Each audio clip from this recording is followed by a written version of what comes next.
Hello students, कक्षा 8। आज हम लोग अपने कादम्बरी साहित्य की पुस्तक से अध्याय 2 में मेरी पहली कमाई, जो एपीजे के द्वारा भूतपूर्व राष्ट्रपति के द्वारा लिखी गई कहानी है। बहुत ही ये उनकी जीवनी है। इनका जन्म मद्रास तमिलनाडु के रामेश्वरम में एक तमिल परिवार, मध्यम वर्गीय परिवार में हुआ था। इनके पिता का नाम जैनुल आबदीन, वो ज़्यादा पढ़े लिखे नहीं थे, नहीं धनी व्यक्ति थे। इनकी माता का नाम आशियम्मा था, जो बहुत ही आदर्श थी, और इनकी माँ बहुत लोगों की सेवा शुश्रूषा में भी लगी रहती थी। इनके परिवार में जितने लोग थे उससे ज़्यादा कहीं लोग इनके घर पर खाना पीना होता था। ये सब अपने पुश्तैनी घर में ही रामेश्वरम में मस्जिद वाली गली में रहते थे। पक्का ईंट पत्थर से बना बड़ा मकान था। ये अपनी माता के साथ ही बैठकर खाना खाते थे। इनके पिताजी भी बहुत परिश्रमी थे। वो सुबह बहुत जल्दी उठ करके ही अपने नारियल के बागान में चले जाते थे और 8-9 बजे तक वो इस प्रकार से परिश्रम करते थे, लाते थे नारियल। इनके पिताजी प्रारंभ में नौका बनाने का काम करते थे। उस समय ये बहुत छोटे थे। ये नौकाएं तीर्थ यात्रियों को रामेश्वरम से धनुषकोडी तक ले जाती थी। इनके पिताजी के एक मित्र थे, जो स्थानीय ठेकेदार अहमद जलालुद्दीन थे। पिताजी समुद्र तट के पास नौकाएं बनाने का काम करते थे। ये बचपन में देखा करते थे और उसी समय से इनके मन में कुछ करने और बनने की बात आई। पिताजी का कारोबार इनका अच्छा चल रहा था। उस समय धनुषकोडी में कुछ लोग डूब गए और नावें बह गई। लेकिन उस समय लेखक को पता चला कि समुद्र की अपार अनियंत्रित ऊर्जा क्या होती है। इनके पिता का काम खत्म हो गया और इनके पिता के जो मित्र थे वो लेखक के मित्र बन गए। वो इनसे बड़े भी थे और वे आध्यात्मिक विषय पर बातचीत करते थे। एक प्रमुख तीर्थस्थल होने के कारण रामेश्वरम का वातावरण बहुत सुंदर था। ये सब उसी जगह आसपास शिव मंदिर के पास रहते थे और बड़ी श्रद्धा से उनकी परिक्रमा करते थे। जितनी श्रद्धा देश के किसी हिस्से से आया कोई भी तीर्थयात्री करता है। पारिवारिक परिस्थितियों के कारण जलालुद्दीन इन्हें मदद देते थे और इनकी सफलता से प्रसन्न होते थे। उन्हीं के साथ लेखक की बहन जोहरा का विवाह हुआ।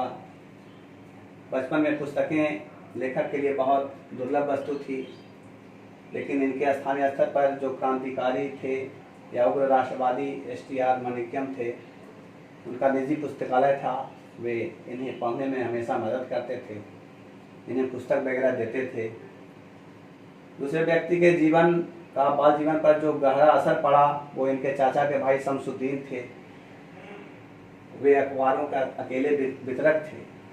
रामेश्वरम में अखबार की 1000 प्रतियों की बिक्री होती थी। जब द्वितीय विश्व युद्ध शुरू हुआ तब लेखक 8 वर्ष के थे। युद्ध के कारण स्टेशन पर गाड़ियों का ठहरना बंद कर दिया गया था। ऐसी स्थिति में अखबारों का बंडल रामेश्वरम और धनुषकोडी के बीच चलती ट्रेन से गिरा दिए जाते थे। तब शमसुद्दीन को ऐसे में मददगार की आवश्यकता हुई, जो लेखक स्वयं उनका सहयोग करते थे और उनके सहयोग के बदले ही उनको शमसुद्दीन ने पहली तनख्वाह दी। लेखक को पिताजी से विरासत में ईमानदारी और आत्मानुशासन तथा माँ से ईश्वर में विश्वास और करुणा का भाव मिला। लेकिन लेखक जलालुद्दीन और शमसुद्दीन के साथ अपना समय जो बिताए उसका इनके बचपन में बहुत अद्वितीय योगदान रहा। बहुत सारे बदलाव लेखक के जीवन में हुए। इनके सभी दोस्त भी जो थे वे सब ब्राह्मण परिवारों से थे और रामानंद शास्त्री तो रामेश्वरम मंदिर के बड़े पुजारी पक्षी लक्ष्मण शास्त्री के बेटे थे। अलग अलग धर्म पालन पोषण पढ़ाई लिखाई को लेकर इनमें किसी प्रकार का भेदभाव नहीं था। एक बार जब लेखक प्राइमरी स्कूल में पढ़ाई कर रहे थे उस समय ये सब अपने मित्रों के साथ एक साथ बैठकर पढ़ाई करते थे। एक शिक्षक जो इनके नए थे, एक हिंदू लड़के का मुसलमान लड़के के साथ बैठना इन्हें अच्छा नहीं लगा। उन्होंने उठाकर पीछे चले जाने को कहा। ये बात लेखक को बुरी लगी और इसकी शिकायत और ये बात रामानंद शास्त्री जी को भी बहुत खली। स्कूल की छुट्टी के बाद ये सब घर गए और ये बात घर में उन्होंने बताया। शिक्षक ने इन्हें बुलाया और समझाया।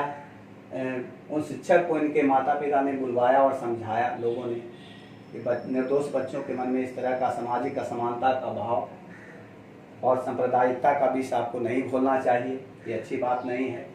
शिक्षक को ऐसी बात बच्चों के साथ नहीं करनी चाहिए कि उनके मन में किसी भी प्रकार का भेदभाव हो अपने लोगों और साथियों के बीच। प्रतिवर्ष राम सीता विवाह के समारोह में भी इनका परिवार विवाह स्थल तक भगवान श्री राम की मूर्तियां ले जाने के लिए विशेष नावों का बंदोबस्त करता था। इससे लगता है कि लेखक मुस्लिम संप्रदाय से होते हुए भी इन्हें हर धर्मों में बड़ी आस्था थी। हर धर्म के प्रति बड़ा ही इनका खुला सोच था। इनके शिक्षक एक दुर्रे सोलोमन थे जो बहुत ही स्नेही और खुले दिमाग वाले व्यक्ति थे। वे छात्रों का उत्साह बढ़ाते रहते थे। उनके साथ लेखक के अच्छे संबंध थे। उनके साथ रहते हुए लेखक ने महसूस किया कि जीवन की घटनाओं पर काफ़ी असर डाला जा सकता है। उन्होंने ही मुझे लेखक को सिखाया कि हम जो कुछ भी करना चाहते हैं उसके लिए पहले मुझे तीव्र कामना करनी होगी, फिर निश्चित रूप से मैं पा सकूंगा। लेखक खुद अपनी जिंदगी का उदाहरण देते हुए कहते हैं कि बचपन से ही मैं आकाश एवं पक्षियों के उड़ने के रहस्यों के प्रति काफी आकर्षित था। मैं सारस को समुद्र के ऊपर मंडराते और दूसरे पक्षियों को ऊंची उड़ानें भरते देखा करता था। हालांकि मैं एक बहुत ही साधारण स्थान का लड़का था, लेकिन मैंने निश्चय किया कि एक दिन आकाश में ऐसी उड़ानें भरूंगा और वास्तव में कालांतर में उड़ान भरने वाला मैं रामेश्वरम का पहला बालक निकला। इस प्रकार लेखक की आकांक्षाएं, उनकी सोच बहुत ऊंची थी और जिसका वर्णन उन्होंने अपने इस आत्मकथा के माध्यम से आप बच्चों के बीच रखा। इस पाठ का उद्देश्य है कि आप सभी को भी अपने लक्ष्य को ऊंचे रखते हुए जीवन में आगे बढ़ने का संकल्प लेना चाहिए और उसके लिए अनवरत कार्य करते रहना चाहिए। धन्यवाद। इस प्रकार आप लोगों को आगे अभ्यास के लिए इसका प्रश्न उत्तर दिया जा रहा है। इसमें वर्ड पावर है, इसको भी आप लोग अपनी कॉपी में करेंगे कठिन शब्दों को। इसके बाद है सही उत्तर चुनकर सही ऑप्शन को ये करना है। जैसे डॉक्टर APJ अब्दुल कलाम का जन्म किस राज्य में हुआ था, तो तमिलनाडु। इस प्रकार से ये सब आपको व्हाट्सएप के माध्यम से सवाल दिए जाएंगे। आप लोग अपनी नोटबुक्स में, अपनी हिंदी के नोट्सबुक्स में इसे फेयर करेंगे, उतारेंगे और बनाएंगे और फिर हम लोग इसके बाद आंसर शीट भी आप लोगों को उपलब्ध करवाएंगे। धन्यवाद।